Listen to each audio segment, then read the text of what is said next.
My mum had sent us to the shop, right? I had my wellies on, right, because it was muddy, right? But the path all the way to the shop, get ziggy zag up to Old Shotton, where the Black Bull is. It's not there no more, the shop. I think it was the post office or the mini mart used to call it. Go to the shop to get something. All right, okay. I bet I got about 50 yards from our house, right, and then I just sunk down in the mud, right, and I couldn't get out. And I've just stood in the mud. This kid bulldozed and built, and I'm standing there shouting, help! And this, I don't know who he was. Well, he was a builder. This kid, builder bloke, come away, son, okay. He lifted us up in one arm, right, and then grabbed me wellies. And I was like, I live out there. And he plugged us back and just dropped us at me back step and knocked on the door. Is this yours? My mother said, I told you not to go across the road. Peterlee Development Corporation.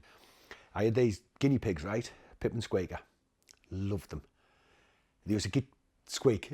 Obviously, when I used to come home from school, so in my blazer pocket, right, as you walked round past Lomas, right, you used to get like, they get big, thick, juicy dock leaves. I mean, so pockets are shoved there, and there's Pip and Squeak, and give the thing, right? And then it was I think it was a Friday, as it happens. Come home and my mum was like, oh, Stuart, because whenever she went, oh, Stuart, it was either the police or the school or something. And I was like, and she went, oh, the council's been round. I was like, what, eh? I was, what, 12, 13? Something like that. Oh, you can't have the guinea pigs in the garden no more? Why not? You're not allowed, because you weren't allowed to have sheds. You had to cut your grass, technically. No dog kennels, no like guinea pigs, hamsters, ferrets, or whatever's. You just come round just because it was all Peterlee Development Corporation, wasn't it? I mean, well, you never used to have aerials because everything was rediffusion, just to make these little boxes look like an so you couldn't have all this thing. So I was like, well, we got to get rid of them. So obviously, being 12 years old, 12, 13, something like that, I know what I'll do. I'll release them into the wild and they'll be perfectly fine, won't they? So, I mean, I was crying my eyes out. And so, like, I was like, gets them there, just so walked off into Jack's and just let them like loose, like into the undergrowth. In my 12-year-old mind then, right? Well, they lived happily ever after, and they had like loads of like, all with they're both boys, but they had a massive guinea. They had a massive guinea pig family with like little houses and little things and all this, that, and the other. And then like when you get like a wee bit wiser, it'll be like you know, I'll give them like 20 minutes in a fox and they just scram them straight away. You know what I mean? And it was just so heartbreaking because I just thought, I don't know where. I mean, I got one off Graham Taylor and then I got another one off somebody else. But I didn't know what to do with them. I mean, now I would, because obviously I'm an adult. But it was just like, I'll do the noble thing. I'll back to nature. There's always been music in our house.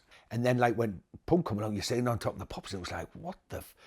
And obviously, well, not obviously, but I've always been like a little bit of a naughty kid, rebellious, and it just sang out to you. So like me and Dave sort of like, should we do something? And there was another lad like Nicky, because Dave played guitar, I could do this.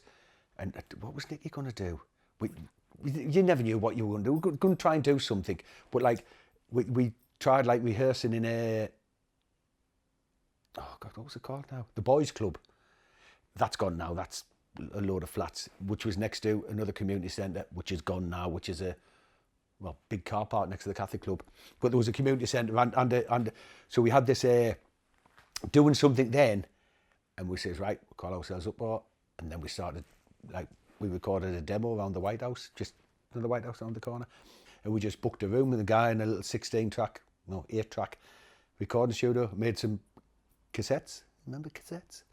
Sent them off to every single, like, everybody's looking through the record collection, getting the names off the record label, like Clear and Cherry Red and all that, all these independent ones, banging an envelope, bit of thing, photos. We played Peterlee Carnival, man, before bands and PAs and stuff like that, right? Because who knew? It was somebody who knew somebody who knew somebody down the line. Oh, yeah, of course they can play. So do you know where the pavilion is now, Helford Road? Before that was there was a place called the Cricket Club, right? It was like about 19 sheds just knocked in together, but it had this wee sort of like balcony, right? So we like rocked up, right? We didn't have enough gear to play outdoors, right? You could tell by the extension cord with plug, just like left in the middle of the grass, you know what I mean? So we just like rocked up, done our bits, things. I don't think we got paid for that. I don't think we did, because I think they brought our gear on the back of one of the town council's pickups to the place, right? So we played that there, and then we played on the Sunday morning as well at about 11 o'clock in the morning, where I was like, get rough us out. But we said we'd play, so we'd play.